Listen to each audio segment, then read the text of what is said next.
अस्सलाम वालेकुम। क्या हाल है सबका? उम्मीद है सब खैरियत से होंगे। मेरा नाम सुभान अली और मैं आप लोगों को आज से रिसर्च जो है वो सिखाऊंगा। आई एम फ्रॉम हेले कॉलेज ऑफ कॉमर्स। मैं वहाँ से एमफिल कर रहा हूँ, बीकॉम ऑनर्स भी मैंने वहीं से किया।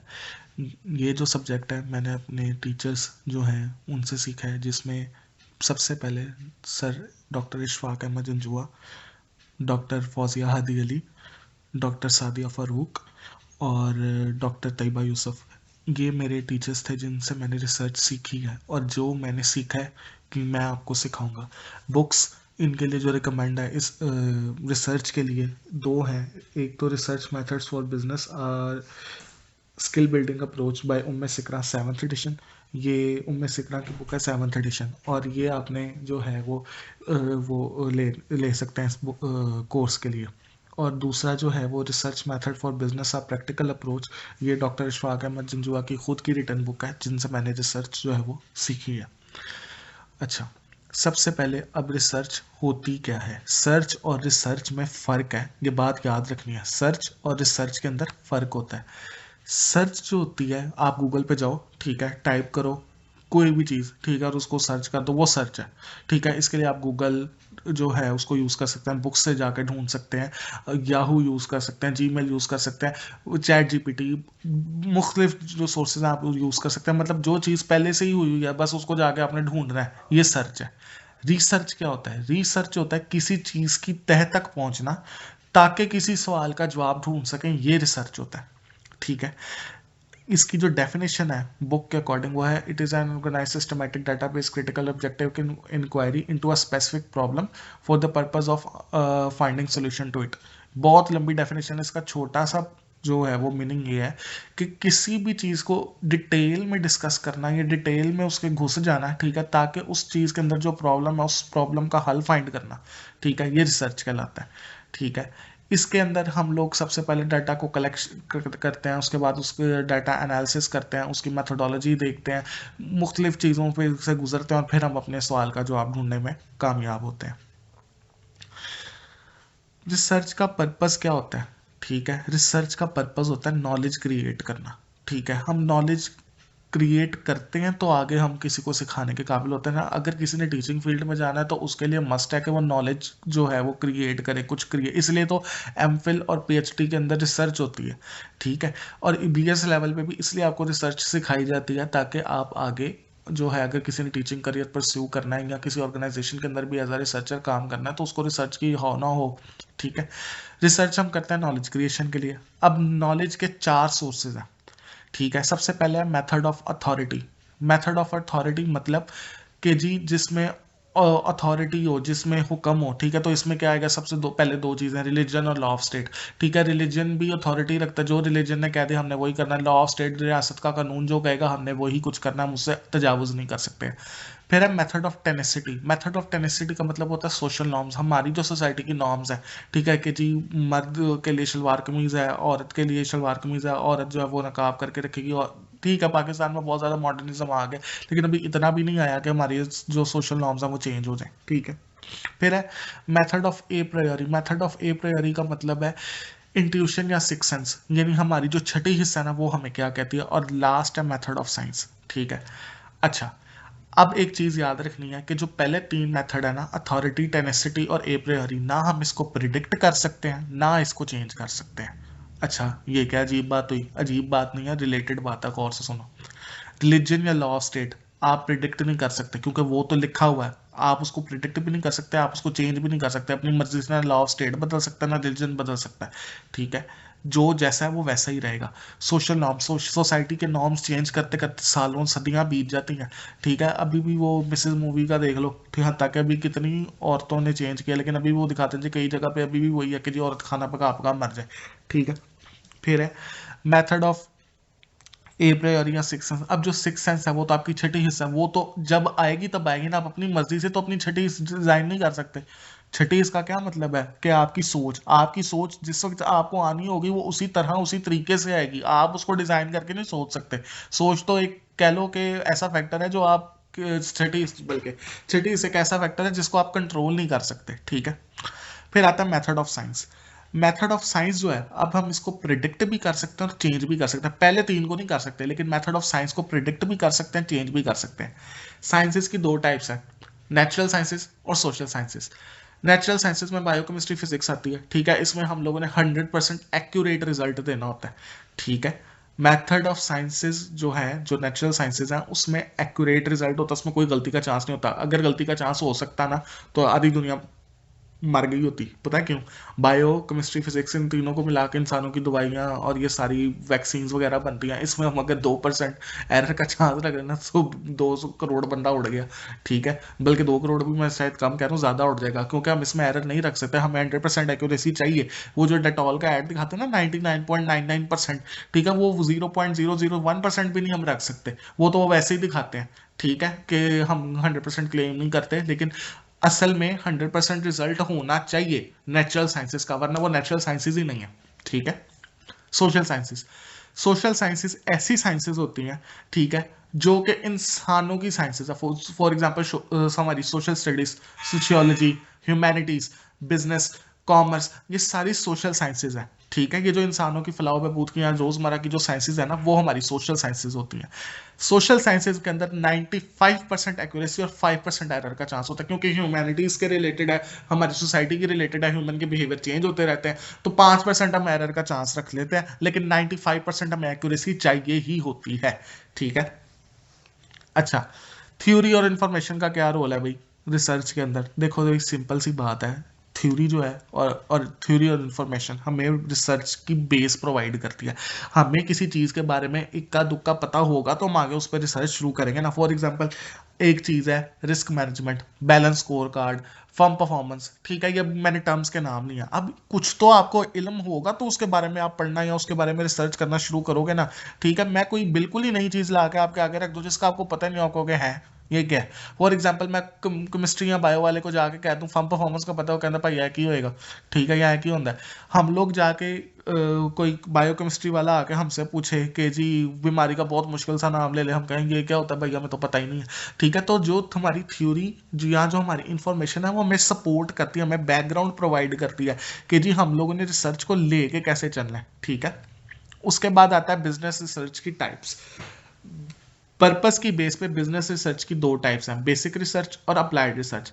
ऐसी रिसर्च जो कि हम नॉलेज क्रिएशन के लिए करते हैं, ठीक है, इसको कहते हैं बेसिक रिसर्च। फॉर एग्जांपल, आप बीएस लेवल पे अपनी इंटर्नशिप करते हो, ठीक है, एमएस लेवल पे थीसिस लिखते हो, पीएचडी लेवल पे डिसर्टेशन लिखते हो, ये बेसिक रिसर्च है, क्योंकि ये आप नॉलेज के लिए क्रिएशन के लिए कर रहे हैं, इसका कोई और मकसद नहीं है। अप्लाइड रिसर्च होता है किसी प्रॉब्लम की सॉल्विंग के लिए, ठीक है। बेसिक रिसर्च में क्या होता है, हमने वो काम करना होता है जो कि लिटल नोन हो या बिल्कुल ही अननोन हो, ठीक है। जबकि अप्लाइड रिसर्च में रिसर्च एक ही टॉपिक पे बार बार, एक ही टॉपिक पे एक ही कंपनी में सैकड़ों बार हो चुकी होगी। फॉर एग्जांपल, कोका कोला ने क्या रिसर्च नहीं की होगी कि हमारे कस्टमर क्यों गिर रहे हैं, उसने लाख बार की होगी। पेप्सी ने लाख बार की होगी हमारे कस्टमर क्यों बढ़ रहे हैं, क्यों गिर रहे हैं। ये तो हर मेरे ख्याल से हर साल की रिसर्च होगी, बल्कि हर 6 माह की रिसर्च होगी, ठीक है। तो वो तो रिपीट होगी रहेगी, लेकिन फैक्टर्स चेंज आते रहते हैं। ताकि ये भी हो सकता है कि कई बार फैक्टर्स भी सेम हो, ठीक है, लेकिन सिचुएशन के हिसाब से चेंज हो जाए, ठीक है। तो वो उसके लिए होता है कि जी हम लोग रिसर्च जो है वो बदल बदल के देखते हैं अपना, ठीक है। तो उसके बाद है ऑन द बेसिस ऑफ क्या नाम है, स्कोप। सबसे पहले है एक्सप्लोरेटरी, ऐसी रिसर्च जिसमें हम लोगों को कुछ नहीं पता, ठीक है, हमने एक्सप्लोर करना है, न्यू कोई चीज़ लेके आनी है, ठीक है। फॉर एग्जांपल, एक चीज़ है ज़ॉम्बी फार्म। ज़ॉम्बी फार्म, अब तो इस पे बहुत ज़्यादा पेपर्स वगैरह लिखे गए हैं, ठीक है, लेकिन उस पहले जो है वो नहीं था, ये लिटल नोन था या अननोन था। तो जो भी चीज़ हमने न्यू फाइंड करनी होती है ना, उसको वो आती है एक्सप्लोरेटरी के अंदर, ठीक है। एक्सप्लोर करना है, एक्सप्लोरेटरी एक्सप्लोर से निकला है। फिर आता है डिस्क्रिप्टिव रिसर्च, ऐसी रिसर्च जो हमने डिस्क्राइब करना हो, ठीक है। जब हम लोगों ने, डिस्क्रिप्टिव का मतलब होता है क्यों, वजह, कब, कहाँ, इस तरह का सवाल है ना, ठीक है, तो वो डिस्क्रिप्टिव में आ जाएगी। एक्सप्लेनेटरी भी डिस्क्रिप्टिव की ही एक टाइप है, लेकिन हम इसमें वाई का आंसर ढूंढते हैं, ठीक है। डिस्क्रिप्टिव के अंदर व्हाट, वेयर, व्हेन, ठीक है, और वाई का मतलब वजह, उसकी रीजन। एक्सप्लेनेटरी के अंदर हमने एक्सप्लेन करना है, डिस्क्रिप्टिव के अंदर हमने ये बता दिया कि कब, कहाँ, क्यों हुआ, ठीक है। वाई में हमने उसका रीजन लेना है, एक्सप्लेनेटरी के अंदर उसके डिस्क्रिप्टिव के रीजन को एक्सप्लेन करना है, समझ आ गई। उसके बाद आता है आपके पास बिजनेस रिसर्च की जो टाइप्स है डाटा के ऊपर। डाटा दो टाइप का होता है, क्वालिटेटिव और क्वांटिटेटिव। क्वालिटेटिव जिसमें थ्योरी इन्वॉल्व होती है, क्वांटिटेटिव जिसमें न्यूमेरिकल इन्वॉल्व होते हैं, ठीक है। फॉर एग्जांपल मैं कहता हूँ कि जी मैंने डाटा कलेक्ट करना है कस्टमर्स के इंटरव्यू करके, अब इंटरव्यू मैं कर रहा हूँ तो वो तो बोल रहे हैं, तो ये तो सारी थ्योरी है, ठीक है। क्वांटिटेटिव में क्या होगा, मैं रिपोर्ट्स वगैरह से डाटा कलेक्ट कर लूंगा, उसमें न्यूमेरिक फिगर्स होंगे, वो सारे न्यूमेरिकल डाटा। और यहाँ क्वेश्चन से डाटा कलेक्ट करूंगा तो हम उसकी न्यूमेरिक कोडिंग करते हैं, तो वो भी क्वांटिटेटिव डाटा होगा, ठीक है। लॉजिक की बेस पे दो तरह की टाइप्स होती हैं, इंडक्टिव और डिडक्टिव। अच्छा ये प्लस और माइनस का जो निशान है ना, ये मैंने आपके समझने के लिए लगाया। इंडक्टिव रिसर्च होती है जब हम लोग इंडक्ट इनका मतलब है ऐड करना, ठीक है, यानी स्पेसिफिक से जनरल की तरफ जाएंगे। फॉर एग्जांपल मैं बताता हूँ, आपके पास है जी कि जी मैंने फाइनेंस जो है कॉर्पोरेट फाइनेंस में करनी है, और सबसे पहले चलो उल्टे से शुरू करते हैं। रिस्क मैनेजमेंट है, रिस्क मैनेजमेंट है मेरी बिहेवियरल फाइनेंस में, बिहेवियरल फाइनेंस है हिस्सा कॉर्पोरेट फाइनेंस का, कॉर्पोरेट फाइनेंस है हिस्सा फाइनेंस का, और फाइनेंस हिस्सा है कॉमर्स का। अब ये देखो वो क्या कर रहा है, एक स्पेसिफिक चीज से जर्नल की तरफ, एक जर्नल चीज की तरफ जा रहा है। यानी उसने एक स्पेसिफिक टॉपिक था रिस्क मैनेजमेंट, उसने उस पर रिसर्च करना शुरू की, रिस्क मैनेजमेंट जाके कनेक्ट हुआ बिहेवियरल फाइनेंस से, बिहेवियरल फाइनेंस जाके कनेक्ट हुआ कॉर्पोरेट फाइनेंस से, कॉर्पोरेट फाइनेंस जाके कनेक्ट हुआ फाइनेंस से, और फाइनेंस जाके कनेक्ट हुआ कॉमर्स से। तो यानी ये रिसर्च किसकी होगी, कॉमर्स की फील्ड की। तो ये होगा इंडक्टिव यानी ऐड करी जाना, और डिडक्टिव माइनस करना, उल्टा चलो। यानी मैं कहूँ जी कॉमर्स है, अब मैंने रिसर्च करनी, मैं कहता हूँ मैंने कॉमर्स में करनी है, कॉमर्स से मैं जाता हूँ फाइनेंस में, फाइनेंस से मैं जाता हूँ कॉर्पोरेट फाइनेंस में, कॉर्पोरेट फाइनेंस से मैं जाता हूँ बिहेवियरल फाइनेंस में, और बिहेवियरल फाइनेंस से मैं जाता हूँ रिस्क मैनेजमेंट में। तो ये क्या हो रहा है, मैं एक एक स्टेज माइनस करते जा रहा हूँ। पहले वाले में क्या था, मैं ऐड कर रहा था, यहाँ क्या हो रहा है, मैं माइनस कर करके जनरल से स्पेसिफिक की तरफ जा रहा हूँ, ठीक है। ओके, उसके बाद है इंफॉर्मेशन की बेस पे। इंफॉर्मेशन में दो तरह की इंफॉर्मेशन होती है हमारे पास, प्राइमरी और सेकेंडरी। एक तो अगर आपने खुद डाटा फिल कराना है, जा जाके भाई ये क्वेश्चन फिल कर दो, ये इंटरव्यू दे दो, ठीक है, या आप ऑब्जर्वेशन करो, तो ये प्राइमरी डाटा है। सेकेंडरी डाटा क्या होगा कि जी जो डाटा पब्लिश हुआ है सिर्फ उसको उठा के उसको उस पर टेस्ट रन करना है, एनालाइज करना है उसको, वो सेकेंडरी डाटा होता है। For example world development indicators पे रिपोर्ट्स पड़ी होती हैं, या आपकी कंपनी की रिपोर्ट्स होती हैं, ठीक है, इस तरह। उसके बाद आता है आपके पास जो मैनेजर होता है, ठीक है, उसको रिसर्च का क्यों पता होना चाहिए। देखो सबसे पहले तो उसको गुड और बैड रिसर्च का फर्क करना आना चाहिए, ठीक है। उसने अपने मार्केट का एनालिसिस करना होता है और फैसले लेने होते हैं, मार्केट में कंपेटिटिव एडवांटेज लेना है, ठीक है। तो वो भी मैनेजर की सरदर्द है कि जो उसने फैसले ऐसे करना है कि वो सीईओ और कंपनी और स्टेक होल्डर्स और शेयर होल्डर्स और जो उसके एम्प्लॉयज हैं सबके हक में सही साबित हो, ठीक है। तो सारा दारोमदार मैनेजर के ऊपर होता है। और मैनेजर ने अगर गलत फैसला ले लिया रिसर्च के ऊपर, यानी अगर कोई उसको कहता है जी, कोई भी रिसर्च आके कहती है कि जी हाँ आप ये प्रोजेक्ट लगा लो, हत्ता के रिसर्च असल में होनी ये थी कि उसका रिजल्ट ये निकल रहा था कि जी ये प्रोजेक्ट ना लगाओ, लेकिन खाना पूरी के लिए किसी ने कहा जी आप लगा दो, रिसर्च के रिजल्ट ठीक आया। अब अगर तो उसको रिसर्च पता होगी, बेसिक्स पता होंगी, ठीक है, तो वो खुद इन्वेस्टिगेट करेगा, फैसला लेने से पहले देखेगा अच्छा ये रिपोर्ट आई है, ठीक है, तो हाँ मैं ये फैसला लेने लगूँ। लेकिन अगर वो रिपोर्ट को देखेगा ही नहीं, उसको रिसर्च का पता ही नहीं, वो गलत फैसला ले ले, सारा बाद में मलबा सारे बंदूक लेके उसके ऊपर, हाँ भी दस तुम्हें वो गलत फैसला लेता है। अच्छा फिर है कि एक्सटर्नल रिसर्चर को अवॉइड करना। देखो फर्म की कॉस्ट कम करना, ठीक है, सारी हर एक की जिम्मेदारी है, लेकिन क्योंकि मैनेजर ने सारे डिसीजन लेने होते हैं उसके ऊपर ज्यादा जिम्मेदारी है, ठीक है। अब एक्सटर्नल रिसर्चर हायर होगा तो उसकी फीस भी देनी पड़ेगी, ठीक है। तो अगर मैनेजर को थोड़ी बहुत रिसर्च आती होगी तो एक्सटर्नल रिसर्चर को हायर करने से बच जाएंगे हम, तो हम क्यों अपनी कॉस्ट बढ़ाएं, ठीक है। उसके बाद है इंटरनल और एक्सटर्नल रिसर्चर का डिफरेंस। देखो भाई इंटरनल रिसर्चर वो रिसर्चर होता है जो कंपनी का अपना रिसर्चर होता है और जो परमानेंट बेसिस पे हायर होता है, ठीक है।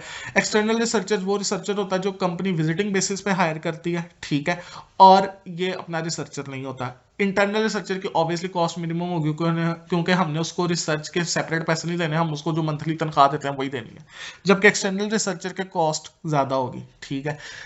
फिर जो इंटरनल रिसर्चर है उसकी रिसर्च इजीली एक्सेप्ट होगी, कहाँ, जो ऑर्गेनाइजेशन के लोग हैं, जो उसकी ऑर्गेनाइजेशन के बंदे हैं या जो डायरेक्टर वगैरह, उसकी रिसर्च ज्यादा आसानी से मान लेंगे, ठीक है। जबकि एक्सटर्नल रिसर्चर की रिसर्च को इतनी आसानी से लोग नहीं मानेंगे, ठीक है।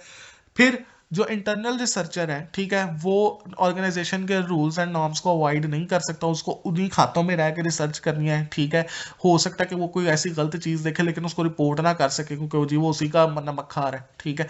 तो और उसकी रेंज फिर क्या हो जाएगी, मिनिमम हो जाएगी, और ये बहुत ज़्यादा सब्जेक्टिव रेंज, यानी वो हर एक चीज़ को एक्सप्लेन एक्सप्लेन एक्सप्लेन करी जाएगा, ठीक है, अपने से फैक्ट्स एंड फिगर को मैनिपुलेट करेगा। सब्जेक्टिव का मतलब होता है अपने से रिसर्च के फैक्ट्स एंड फिगर को मैनिपुलेट करना, जबकि एक्सटर्नल रिसर्चर जो होता है उसकी रेंज वाइड है, ठीक है, वो ऑर्गेनाइजेशन के रूल्स एंड नॉर्म्स को अवॉइड भी कर सकता है, सबकी तहकीकात भी करेगा, सबकी रिपोर्टिंग भी करेगा, और ये रिसर्च ऑब्जेक्टिव होगी। ऑब्जेक्टिव मतलब कि जो रिजल्ट आया है बस वही आया है, वो उसको हमने आगे पीछे नहीं करना। फॉर एग्जाम्पल पेपर में जब एमसीक्यूज आते हैं, वो ऑब्जेक्टिव क्वेश्चन होता है ना, 4 ऑप्शन दिया, इन्हीं में से होगा, अपने से कोई एक्सप्लेनेशन नहीं देनी, ठीक है। और सब्जेक्टिव में आप थ्योरी पे थ्योरी लिखी जाओ, पढ़ने वाला पढ़े ना पढ़े, ताड़ा वही हिसाब है, सवारी लब्बे ना लब्बे, स्पीड 190, चुक्की जाओ थ्योरी च लिखी जाओ बस, है ना। तो ये हिसाब होता है सब्जेक्टिव में, यानी अपने से फैक्ट्स को मैनिपुलेट करना। ऑब्जेक्टिव के बस जो है वही है, हमने इसको मैनिपुलेट नहीं करना। तो ये हमारा चैप्टर नंबर 1 था। तो आज के लिए बस इतना ही। Thank you so much.